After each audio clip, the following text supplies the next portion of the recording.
Hi guys, നിങ്ങൾക്ക് island അറിയാമോ? Original സ്ഥിതി ഈ ഐലൻഡിന്റെ പേരാണ് എൽ ഓജോ അഥവാ ഫ്ലോട്ടിംഗ് ഐലൻഡ്.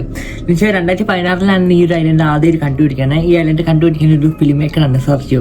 പുള്ളിയുടെ മൂവിക്കായിട്ട് പുള്ളി റിസർച്ച് ചെയ്തപ്പോൾ പുള്ളിക്ക് മനസ്സിലായി കഴിഞ്ഞ 20 years ആയിട്ട് ഈ ഐലൻഡ് മൂവ് ചെയ്യോ അക്രോസ് ദ വാട്ടർ. ആ വെള്ളത്തിന്റെ ഐലൻഡിന്റെ ചുറ്റിനും ഇത് മൂവ് ചെയ്തുകൊണ്ടിരിക്കുക. ഓൾമോസ്റ്റ് 60% ആൾക്കാർ വിചാരിക്കുന്ന ഈ ഐലൻഡ് മൂവ് ചെയ്യാൻ കാരണം അവിടുത്തെ ക്ലൈമറ്റ് ചേഞ്ച് ആണ്. കാരണം അവിടുത്തെ സോയിലും അവിടുത്തെ ടെമ്പറേച്ചറും ക്ലൈമറ്റും കാരണമാണ്. പക്ഷേ ബാക്കിയുള്ള 40% UFA ഏലിയൻസ് ഫുൾ കണക്റ്റഡ് ആക്കി വെച്ചേക്കുക. എന്തായാലും എനിക്കറിയില്ല. പക്ഷേ ഈ സർജിയും പിന്നെ പുള്ളിയുടെ കുറച്ച് റിസർച്ചേഴ്സും അത് നോക്കാൻ പോയപ്പോൾ അവർക്ക് വിശ്വസിക്കാൻ പറ്റാത്ത കാര്യങ്ങളാണ് സംഭവിച്ചത്. കാരണം വെള്ളത്തിന്റെ അടിയിലൊക്കെ ബബിൾസും പിന്നെ അവിടുത്തെ ചെടികളിലൊക്കെ ഓട്ടോമാറ്റിക്കായിട്ട് ആരൊക്കെയോ കട്ട് ചെയ്ത് വെച്ചേക്കുമെന്ന് പുള്ളി പറയാനേ. ആർക്കറിയാം, എന്തായാലും ഒരു വ്യൂവർ സംഭവമല്ലേ.